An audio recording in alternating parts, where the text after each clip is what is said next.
Ada lagi yang menghalangi Ibu Lianawati ini untuk mengucapkan 2 kalimat syahadat ya Bu ya. Baik, ikuti kata-kata saya Bu ya. Asyhadu alla ilaha illallah illallah wa asyhadu anna Muhammadan Rasulullah. Aku bersaksi tiada Tuhan yang layak disembah selain Allah. Dan aku bersaksi Nabi Muhammad adalah utusan Allah.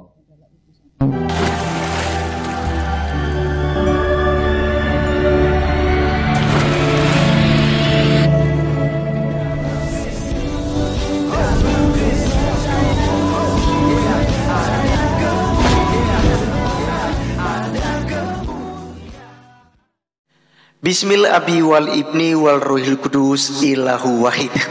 Teman-teman sekalian, pada video kali ini kita mereaction kembali ya video mu'alaf di akhir sesi debat kemarin ya, di tanggal 26 April.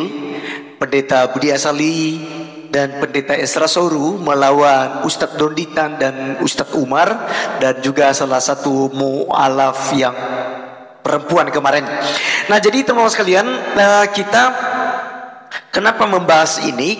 Ya, akhirnya terungkap dengan sendirinya. Bukan orang Kristen yang membongkar hal ini, tetapi ada pengakuan jujur dari si Julius HMC.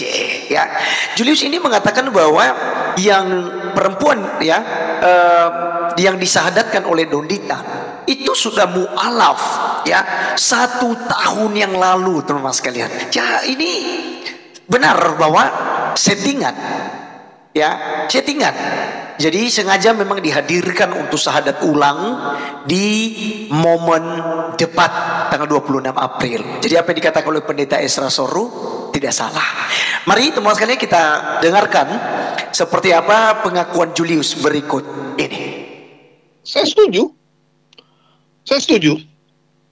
Dan Kak Liana Rusti itu teman saya. Di sini saya katakan ya, Kak Liana Rusti itu dia sudah Islam tahun lalu.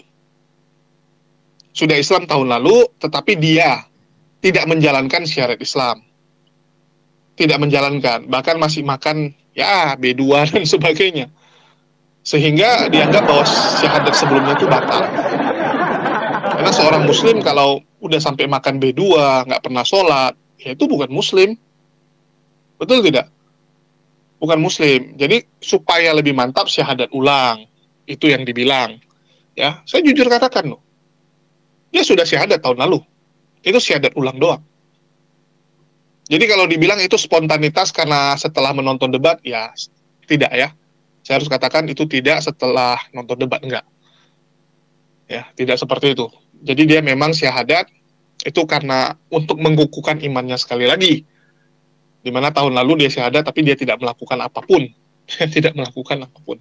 Jadi menurut si Julius HMC ini teman-teman, mualaf yang bernama Lianawati ini yang disyahadatkan oleh Donditan kemarin, ternyata katanya sudah Islam sejak tahun lalu. Ya, teman-teman sekalian, inilah pengakuan jujur dari Julius HMC ya. Apa yang disampaikan oleh Pendeta Esra Soru beberapa waktu yang lalu itu ternyata benar ya, bahwa tidak ada sebenarnya yang mu'alaf secara murni. Tapi curigalah Pendeta Esra Soru kemarin bahwa ini hanyalah settingan saja ya, supaya seakan-akan ini gara-gara debat karena Pendeta Esra Soru kalah, Pendeta Budi Asali kalah, dan Donditan CS menang, sehingga ada yang meninggalkan agama Kristen masuk ke agama Islam. Ya, jadi ternyata teman sekalian terungkap sendiri dengan apa yang disampaikan oleh Julius ya, bahwa yang membuat disyahadatkan ulang karena orang ini pertama tidak sholat ya, tidak menjalankan syariat Islam. Kedua, masih makan B2 ya. B2 itu babi ya, teman-teman sekalian ya, daging enak. Ya, jadi memang wah, sekalipun ya dia udah masuk ke agama Islam tapi susah. susah melepaskan daging yang enak. Karena memang daging babi itu halal, teman-teman sekalian. Ya, bagi Kristen.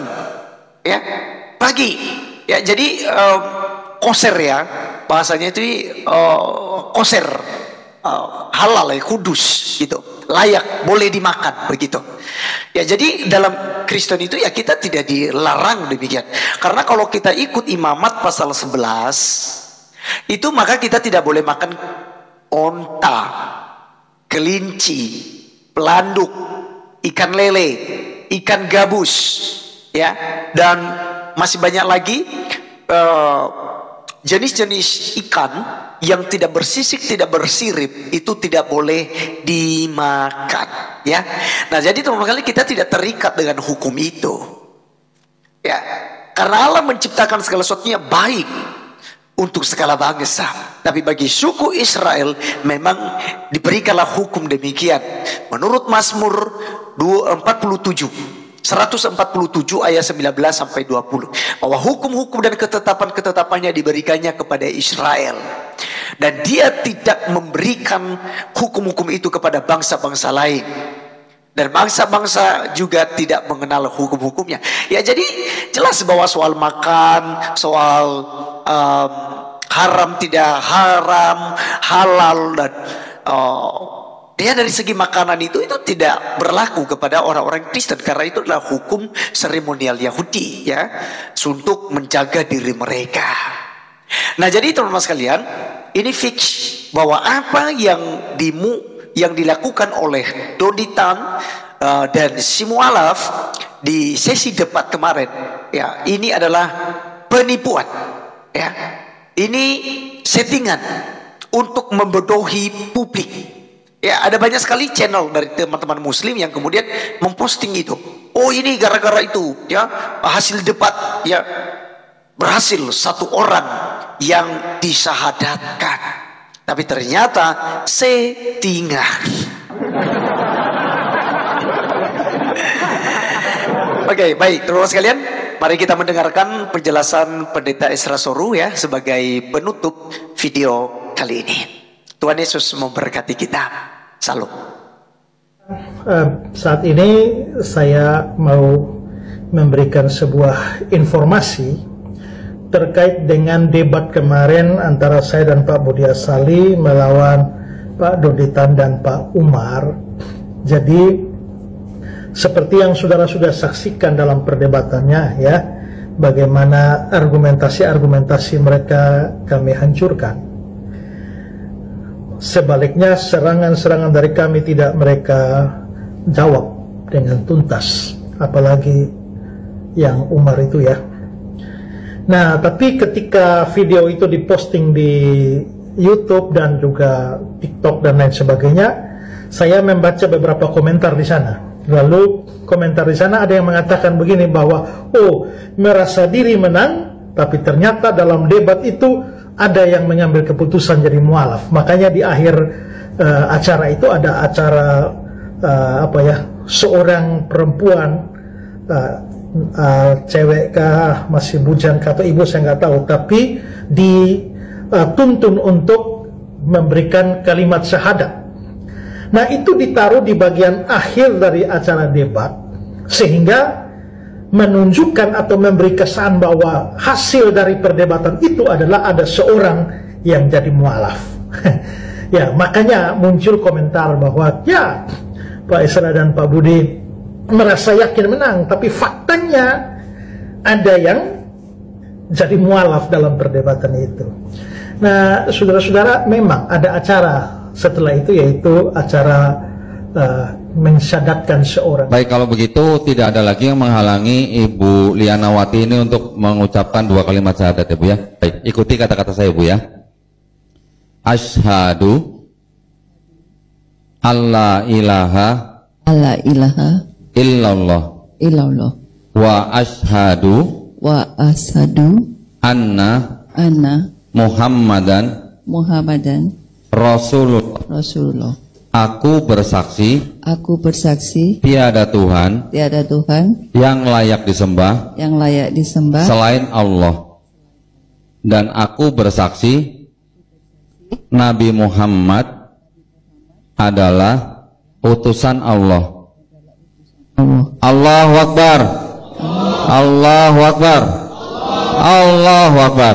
Alhamdulillah. Apakah memang seorang perempuan itu yang jadi mualaf itu adalah hasil dari perdebatan? Setelah mengikuti perdebatan, dia seorang non-Islam atau seorang Kristen lalu mengambil keputusan untuk jadi mualaf gara-gara lihat perdebatan itu? No, omong kosong. Kenapa? Karena kalau itu bicara tentang Kristen, yang semua yang Kristen di situ datang dan bertemu dengan saya dan Pak Budi Asari, dan yang hadir di dalam ruangan itu kira-kira Kristen itu sekitar 10 orang saja, dan mayoritas saya kenal. Ya, mayoritas saya kenal, dan mereka juga datang ketemu dan juga memperkenalkan diri. Sementara itu cewek yang nanti dimualafkan itu saya sudah lihat itu sebelumnya. Dia sudah ada di grup Islam sana, sudah pakai jilbab. Mereka dari Jakarta itu sekitar 15 orang, dan sepertinya dia termasuk dari kelompok sana yang datang dari Jakarta. Ya, dengan kata lain, sebelum debat berlangsung dia tuh sudah Islam atau sudah ada di pihak kelompok Islam itu. Ya. Nah, mungkin saja dia memang menjadi mualaf, tapi bukan saat perdebatan itu. Mungkin saja dia beberapa saat sebelumnya sudah mau atau bersedia jadi mualaf, lalu ditunda acara syahadatnya, tunggu pas ujung akhir perdebatan supaya memberi kesan bahwa nah inilah hasil perdebatannya. Hasil perdebatan itu adalah ada seorang non-Islam atau seorang Kristen yang akhirnya memutuskan jadi mualaf untuk menunjukkan bahwa ini hasil perdebatannya. Padahal itu omong kosong, itu settingan semua. Orangnya tuh sudah Islam sebelumnya atau minimal sudah ada di dalam kelompok Islam bersama-sama dengan mereka. Saya lihat orangnya kok, ya, saya lihat orangnya dia ada di grup sana sudah pakai jilbab segala macam di situ kok. Nah, nanti setelah acara debat selesai baru mereka bikin acara itu. Nah, jadi kalau yang ngomong bilang wah ternyata gara-gara debat itu ada yang jadi mualaf, nah itu kamu tidak tahu apa-apa yang terjadi di sana. Itu semua settingan untuk menunjukkan seolah-olah mereka berhasil, padahal tidak. Ya.